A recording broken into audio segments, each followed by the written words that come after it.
Bonjour la famille, bonjour à toute la communauté. Je vous laisse regarder cette vidéo jusqu'à la fin. N'hésitez pas à donner vos avis dans les commentaires et partager massivement cette vidéo. Donc on va regarder la vidéo jusqu'à la fin. On regarde cette vidéo. Concernant le président Évariste Ndayishimiye, lui qui a carrément décidé d'abolir la polygamie, je le trouve aussi assez radical. Au Burundi, le gouvernement veut mettre fin au concubinage. Après une phase de sensibilisation et d'explication sur le concubinage, initiée début novembre 2023, le gouvernement de Évariste Ndayishimiye dit avoir commencé à expulser de ses ménages les femmes qui vivent avec les hommes qui ne sont pas leurs maris légaux. Fin de citation. Au Burundi, le terme concubinage s'applique à des hommes ou femmes mariés, mais qui sont séparés de leur époux sans être officiellement divorcés et qui vivent en couple avec une autre personne. Des chiffres publiés en 2017 par un haut cadre du ministère de l'Intérieur signalent que 166 769 cas de couple en union libre ont été recensés. Selon Désiré Minani, le gouverneur de la province de Ngozi, 237 femmes sont déjà renvoyées de leur foyer dans la localité. Que fait ensuite l'administration burundaise? Si l'union n'est pas légalisée, le gouvernement oblige l'homme à retourner vivre avec sa première femme et la concubine est renvoyée chez ses parents. Plusieurs ménages sont ainsi séparés après plusieurs années de vie commune. Les associations féministes, dépassées par l'ampleur du phénomène, considèrent le concubinage comme une violence basée sur le genre parce que source de précarité chez de nombreuses femmes. La chasse au concubinage au Burundi n'est pas une nouveauté. Elle a débuté sous l'ancien président Pierre Nkurunziza en 2017. L'union libre et le concubinage sont passibles de sanctions, notamment une amende et des peines d'emprisonnement. L'objectif pour le gouvernement burundais à travers cette opération est entre autres de lutter contre les grossesses non désirées, surtout chez les élèves. Évariste Ndayishimiye, lui qui a carrément décidé d'abolir la polygamie, je le trouve aussi assez radical. C'est très radical parce que il y a beaucoup de familles polygames à ce jour et les gens sont mariés. Les gens ont des deuxièmes femmes. Ça fait aussi partie de nos cultures. Il y a des cultures polygames, ancestrales, c'est comme ça. Dans notre tradition, on peut avoir 2-3 femmes. Après, ça reste à la personne de décider tout seul s'il veut être polygame ou pas. C'est quand même très radical, à savoir qu'il y a des enfants. Il y a des enfants issus de ces couples, de ces ménages-là, qui aujourd'hui vont se retrouver sans papa. On va arracher votre papa, on va chasser votre papa. Et on va demander à votre maman qui a un certain âge aujourd'hui, et que même si elle est jeune femme, de retourner chez ses parents. Et à savoir que la plupart des temps, ces femmes-là prennent soin de leur famille, prennent soin de leurs parents. C'est elles peut-être qui tiennent les ménages de leur famille parce qu'elles sont deuxième femmes d'une personne importante. Elles sont concubines, elles sont copines d'un monsieur important. Alors aujourd'hui, décider que toutes ces femmes-là devraient rester femmes seules, c'est quand même assez radical. En demandant que ces femmes deviennent femmes seules, comment elles vont tenir leur foyer? On est tous conscients qu'en Afrique, ce n'est pas tout le monde qui travaille. Et même quand tu travailles, tu gagnes combien? Est-ce que tu es capable de maintenir un foyer toute seule? Aujourd'hui, qu'on te déclare femme seule et on t'impose de retourner chez tes parents. En fait, ils demandent à ce que ces hommes-là ne les prennent plus en charge. Ils doivent retourner chez leur première femme. Ça veut dire qu'elles doivent libérer leur logement et leurs enfants. Est-ce qu'elles ont encore des parents vivants? Parce qu'il y a des deuxièmes femmes qui ont 50 ans, qui ont 60 ans, qui ont des parents qui ont 80 ans. Qui vivent où? Qui vivent dans quelles conditions? Pourquoi elles doivent retourner chez elles? Pourquoi elles ne peuvent pas payer ces logements-là toutes seules? Pourquoi les punir tant? Pourquoi? Ça n'a pas de sens. Ça n'a pas de sens. Les gens, ils ont évolué dans la vie, ils ont déménagé, ils sont partis des villages pour des grandes villes et se sont installés comme deuxième, troisième, quatrième épouse d'un certain monsieur qui a un certain standing, niveau de vie. Et toi, tu vas te lever un matin, tu dis que non, le mariage est terminé. Tu es devenue femme seule. Donc, on ne tient pas compte des sentiments des gens, on ne tient pas compte des vies des gens. Mais ça vient d'où ça? Ça vient d'où ça? S'il décide qu'à partir de 2024, c'est interdit, d'accord. Mais il ne peut pas aller dissoudre des foyers, séparer les gens, imposer le divorce. Ça n'a pas de sens. Il y a autre chose à faire au Burundi, je pense. Il y a autre chose à faire, ce n'est pas ça le plus important.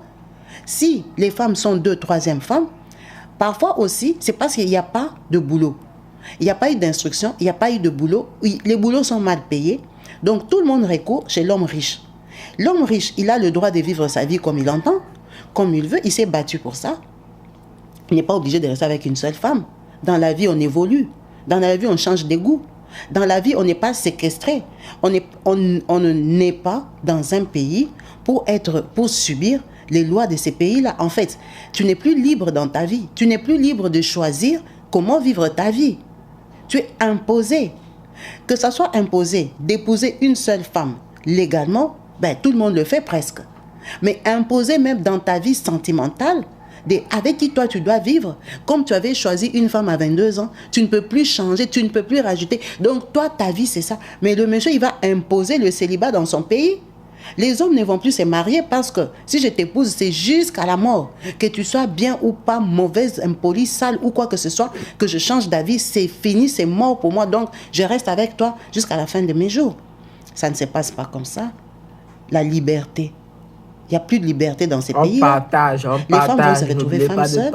Les hommes auront peur maintenant de se marier parce qu'on ne peut pas s'engager à vie avec quelqu'un. Et de commenter. Dans la vie, il y a d'autres réalités. Il y a des choses qui arrivent dans la vie. On a le droit de changer d'avis.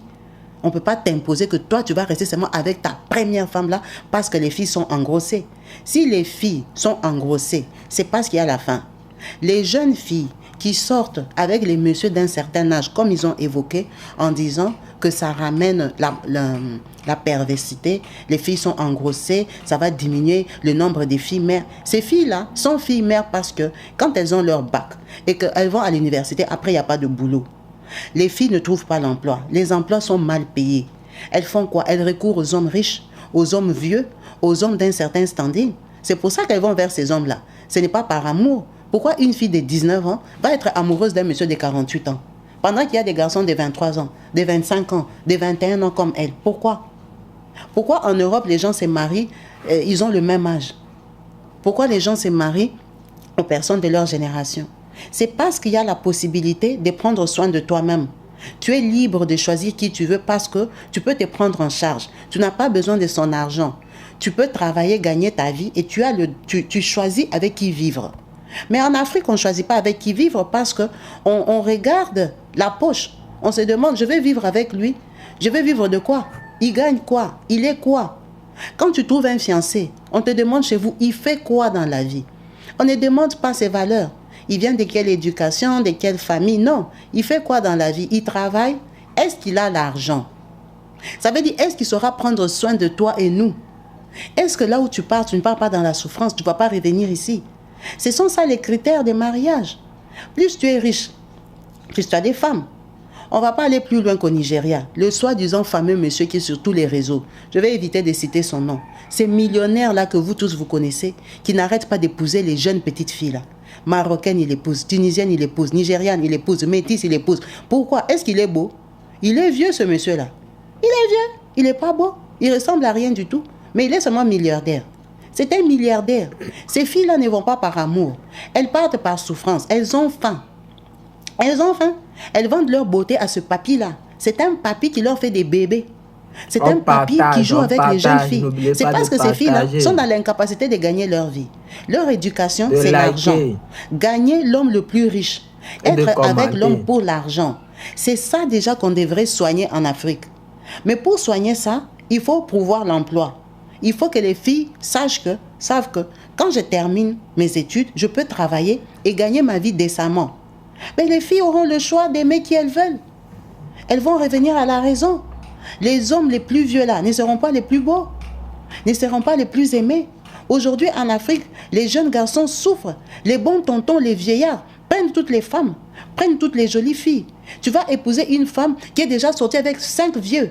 5 vieux, la fille elle a 25 ans. Dans son parcours, quand tu lui demandes ses ex, elle ne peut pas les citer. Parce que quand elle commence à citer comme ça, c'est la chevelure blanche. Ils sont tous vieux. Ils sont vieux.